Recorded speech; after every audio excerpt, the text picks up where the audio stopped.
Bismillahirrahmanirrahim. Assalamualaikum warahmatullahi wabarakatuh. Perkenalkan, nama saya Putri Nurul Khalifah.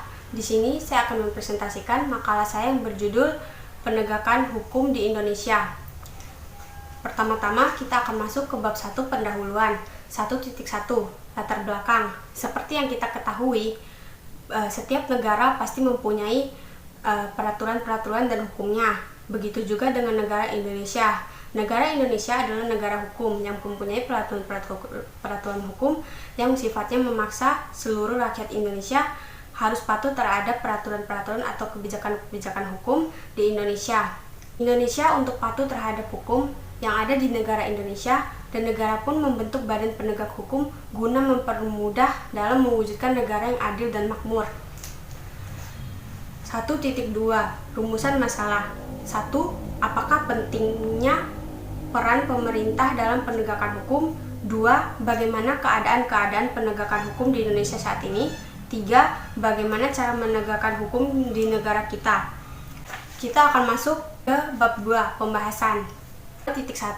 Pentingnya peran pemerintah dalam penegakan hukum. Pertama, pemerintah bertanggung jawab penuh untuk mengelola wilayah dan rakyatnya untuk mencapai tujuan bernegara. Bagi Indonesia sendiri, pernyataan tujuan bernegara sudah dinyatakan dengan tegas oleh para pendiri negara dalam pembukaan UUD 1945. Di antaranya, melindungi bangsa dan memajukan kesejahteraan umum bukan hanya pernyataan tujuan bernegara Indonesia, namun secara mendasar gagasan awal lahirnya konsep negara pemerintah wajib menjamin hak asasi negara. Kedua, tidak hanya tanggung jawab, pemerintah pun punya kepentingan langsung untuk menciptakan kondisi yang kondusif dalam menjalankan pemerintahannya. Ketiga, sama sekali tidak bisa dilupakan adanya dua institusi penegakan hukum lainnya yang berada di bawah lembaga eksekutif, yaitu kepolisian dan kejaksaan. 2.2 Adakah visi pemerintah dalam penegakan hukum? Hingga saat ini, pemerintah belum menunjukkan komitmen yang jelas mengenai penegakan hukum.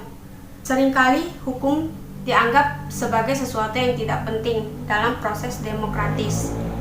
Ia sering dipandang sebagai sektor yang menopang perbaikan di bidang lainnya seperti politik dan pemulihan ekonomi. Alhasil, pembaruan hukum sering diartikan sebagai pembuatan berbagai peraturan perundang-undangan yang dibutuhkan untuk menjelaskan rencana-rencana perbaikan ekonomi dan politik daripada pembenahan perangkat penegakan hukum itu sendiri. 2.3 Kebijakan yang perlu dilakukan pemerintah dalam penegakan hukum. Ada beberapa hal yang perlu dilakukan oleh pemerintah dalam penegakan hukum. Di tingkat substansi hukum, peraturan perundang-undangan, pemerintah perlu mendorong pembentukan perangkat peraturan yang terkait dengan penegakan hukum dengan visi, misalnya pembentukan peraturan yang mewajibkan prosedur teknis dalam pelaksanaan prinsip transparansi dan akuntabilitas. Juga pemerintah sebagai salah satu aparat pembentuk undang-undang perlu berinisiatif membentuk undang-undang yang berkaitan dengan perbaikan institusi penegakan hukum, pengadilan, kejaksaan, dan kepolisian. 2.4 Anggaran penegakan hukum. Masih dalam konteks kebijakan pemerintah, penegakan hukum ini pun harus didukung pendanaan yang dicukupi oleh pemerintah serta yang lebih penting lagi, perencanaan pendanaan yang menandai. Dalam kurun waktu 3 tahun terakhir, dana untuk sektor hukum dalam anggaran pendapatan dan belanja negara atau APBN meningkat dari tahun ke tahun. Namun, ada beberapa permasalahan dalam anggaran ini seperti diungkapkan pada kertas kerja pembaruan sistem pengelolaan uang pengadilan yang disusun oleh Mahkamah Agung bekerja sama dengan lembaga kajian dan advokasi untuk independensi peradilan. Kertas kerja tersebut merumuskan serangkaian rekomendasi yang sangat teknis guna mengatasi kelemahan-kelemahan tersebut. Kertas kerja itu memang lebih banyak ditujukan untuk mempersiapkan wewenang administrasi dan keuangan yang akan dipindahkan dari pemerintah ke Mahkamah Agung. 2.5 Kebijakan yang mendesak. Dalam jangka pendek, hal yang paling dekat yang bisa dilakukan pemerintah untuk mendukung penegakan hukum, misalnya terkait dengan wewenang administrasi pengadilan yang masih ada di tangan pemerintah hingga September.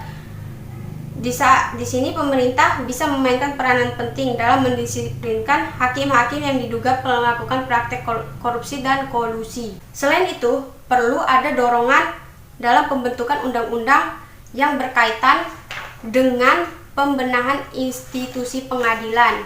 Selanjutnya, kita akan masuk ke bab 3 atau penutup. 3.1. Kesimpulan dari makalah saya ini yaitu yang pertama, pentingnya peran pemerintah dalam penegakan hukum. Pemerintah bertanggung jawab penuh untuk mengelola wilayah dan rakyatnya untuk mencapai tujuan dalam bernegara. Tidak hanya tanggung jawab, pemerintah pun punya kepentingan langsung untuk menciptakan kondisi yang kondusif dalam menjalankan pemerintahannya. Yang kedua, adakah visi pemerintah dalam penegakan hukum? Ada beberapa inisiatif yang sudah dilakukan, misalnya saja perbaikan di tubuh kepolisian RI untuk mendorong kepolisian yang lebih profesional. Kebanyakan dari inisiatif tersebut adalah dorongan dari luar, dari masyarakat sipil dan lembaga-lembaga non-pemerintahan lainnya, baik internasional maupun dalam negeri. 3. Kebijakan yang perlu dilakukan pemerintah dalam penegakan hukum. Satu hal yang sama sekali tidak boleh dilupakan adalah peran pemerintah dalam perbaikan institusi kejaksaan dan kepolisian yang jelas berada di bawah wewenang pemerintah. Kebijakan pemerintah ini harus didorong agar mempunyai visi yang jelas dan responsif terhadap persoalan-persoalan yang nyata ada di masyarakat. Mungkin itu saja yang dapat saya presentasikan dari makalah saya ini. Lebih dan kurangnya saya mohon maaf. Wabillahi taufiq wal hidayah. Wassalamualaikum warahmatullahi wabarakatuh.